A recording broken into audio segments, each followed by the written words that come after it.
It's day 2 of Swiss Stage with coverage brought to you by you. I'm joined right now by Blaber and Fudge after their LNG match.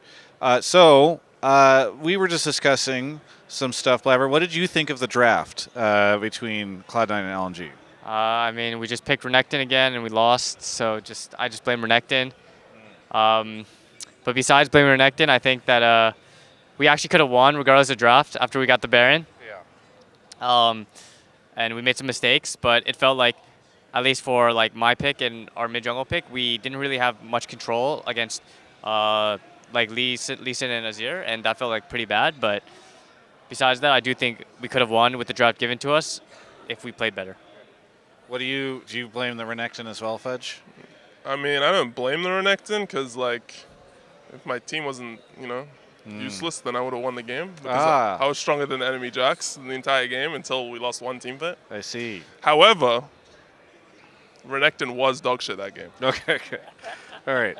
Well, we figured it out. So take me through the pause, because there was like a mini pause in the beginning. They're almost like earthquakes. So at the beginning, I had FPS issues. As I was trading at level 5, I got autoed by Jax and I couldn't click anything. Oh. These FPS issues have been happening in practice tool. Yes. But it didn't happen on stage, so we just said, okay, maybe it's only in practice tool. I was getting FPS drops as well, but it never happened to me on stage. Okay. Yeah, but it happened to me in practice tool the first day that I did tech check and everything, and I was like, it didn't happen on stage. Like they said, if it happens again, just let us know, and then I just let them know because it happened on stage. Okay. And then the second one was when, well, there was actually 3. So the second one was when, so Sven's keyboard stopped working. Yes. And they had to switch out the plug that they didn't do anything. They didn't? No, the second time they didn't do anything. Okay, the second time they didn't do anything. They didn't do anything. They just were like, let's check the code. So they It seems checked fine. And then you press enter in space, and then, okay, it was working. It was working. Yes. And unpause. then, yes. Unpause, and then it wasn't working. In like 5 seconds into the unpause. Yes. So then they paused again, and then they were keyboard. like, I think it might be loose. The USB-C cord to the keyboard, something is loose. And then they changed out the thing that you actually plug your keyboard into. And the second time around, the ref actually saw that Sven's keyboard turned off because he was watching it because it was right after the second pause. It was really unfortunate too because I was calling for him to come fight with me for a ward. I don't know if you guys saw it, but then he wasn't behind me because he just wasn't moving. So then we just had a chrono break 3 seconds back, and then that's all that happened. How much did the pause, if at all, play into this Baron that happened immediately afterwards? It played into it quite a bit. Okay. It definitely played into the Baron. We took we had a lot of time to think about the entire map state, and Blaber was the one who ultimately made the call to start Baron because of all the things on the map, and they had no flashes on Lee Sin, Azir, and Jax, and Jax had no TP for 20 seconds, and obviously you can think about all those things whilst you're paused, and that definitely helps a lot. I think it helped us, to be honest. I mean, there was that, and also I still think the Lee Sin was inting. I was actually thinking, man, isn't this Lee Sin inting before we chrono break? Because if Rakan was behind me and Kaiser was behind me, he had no flash, and he just queued on top of my head. So I was thinking if Rakan was in E or W range, he could have hit both Alistar and Lee, and I knew Azir wasn't there because he was just on top wave. So Kaiser could have just one-shot Lee Sin, and we would have got Baron if, Kaiser was a bit closer. I don't know where he was. So I was thinking about that when we paused, but we weren't calling for Baron until, after the chrono break, I would say, right? Yeah. Around that time. And then I saw Azir just walking through a ward with no flash. So I was like, okay, just go on this guy. That's wild. Okay, so then how did things go wrong after that? Because you guys got the Baron. It felt like things were going to be maybe a C9 win, but...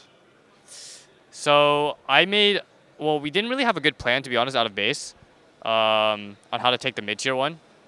So we were kind of having split calls there. But I made a really bad mistake by queuing over the wall and getting kicked in the tower, costing us dragon. But it actually was okay because we got the mid-tier one, which we wouldn't have gotten if I didn't do that. So it wasn't the worst, but obviously losing the dragon is bad. And then we had a fight in mid where we killed Alistar for free, and then I wanted to do something funny on the Azir by making him flash. So I called Sven to come behind me to E off my Q and W on top of his head. We got his flash, and then I think we just went a bit too deep. Plus, we weren't thinking about getting flanked by Lee Sin and Jax. Yeah. So it was a combination of going too deep plus not thinking about getting flanked in the first place. Yeah, I think it was mainly the flanking part that made us think that we could just go deeper. Like the tower was obviously dying to Kai'Sa autos, and there was still a wave, and I had 50 Fury, and I had demolished proc, and the tower almost died. So I walked up and I EW'd on Tristana, then autoed the tower, and I was going to E away, but then Kai'Sa ulted on Tristana, and then Tristana lived. And at the same time, Lee Sin and Jax are killing my backline with like the Sejuani, Rakan, and Syndra. So plus I just died to Azir 1v1 because Kai'Sa left. So yeah, what disaster?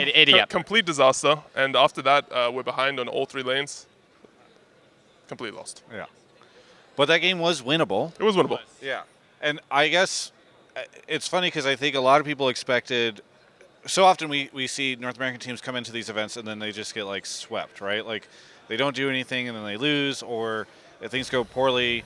I feel like obviously Energy's game against Weibo was not great, but with the TL game against T1 yesterday, you guys in this game, it feels like it's not like these games are winnable, and there's a chance that we are all fairly competitive with these Asian teams, right?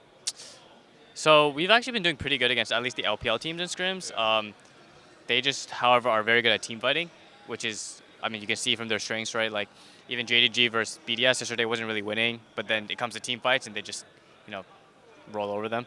So I think that's definitely like the LPL team's strengths, and it's a lot more obvious, like on stage, for sure. Yeah, I mean, I never really felt like. I feel like they have just been making a lot of mistakes, honestly. Like especially the LPL teams, I think, especially in scrims. I mean, I feel like on stage, LPL teams do play a little bit cleaner for sure. Yeah. And LCK teams are still harder to beat on stage, but they're not perfect. They still make a lot of mistakes, and I think we're definitely a lot better at punishing mistakes now after talking about a lot of different factors within the game, a lot of different variables that we're more aware of nowadays, like flash timers and waves and all that stuff. And I think they're definitely beatable. I think it actually feels like easier to play the game. Like it feels like the games are way closer anytime I play against Eastern teams now. So I feel like our individual skill level and lanes have probably gone up a little bit as well. So that definitely helps. Okay, so later today I am interviewing Faker, and this guy, the GOAT, exactly. He always gets interviewed. I'm sure people have asked him a million questions already about the context of the tournament, so I'm trying to think of unique questions to ask him. So I was curious if you guys had any suggestions on topics to get into with Faker. I mean, you can ask him how badly C9 took him out in scrims. Gotcha. That's a great question. Okay, and I can attribute that to Blaber. I could say I was interviewing Blaber from Cloud9, and he Blaber and Pudgy. suggested I ask you. Blaber and Pudgy. Okay. Suggested I ask you how the C9 versus T1. Yes. Okay, great. I will ask him that. He already commented in an interview. He did comment damn it. Okay, do you have anything else then? We're getting the sign that it's time. So, what's the runtime? I don't know. You're the interviewer here, Travis. Why don't you have some questions for the GOAT? What are you gonna ask Faker? I'm gonna ask him about his book stuff because I saw him reading a book at Asset Day, and I'm curious about if he. Respectable. It's like Bjergsen does the same thing. He just reads a ton. So. I mean, that's pretty cool. They're just trying to act smart. I don't read books. I'm not about that. Well, I wasn't. Again, I asked you guys because maybe you guys are at the player hotel.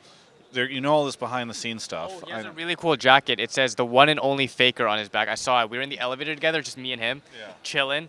Yeah. It's And then like I saw jacket, no? Chilling in the elevator. Okay. Yeah, chilling they were together. pissed chilling we were together. Chilling in the elevator, and he had a really cool jacket that said the one and only Faker. I thought that was cool. Okay, cool. It was like a denim jacket, no? Yeah. Okay. Wait, I'll ask about that. Anyway, thank you so much. Anything you want to say to the fans? Sorry for losing. Renekton sucks. Catch you all later.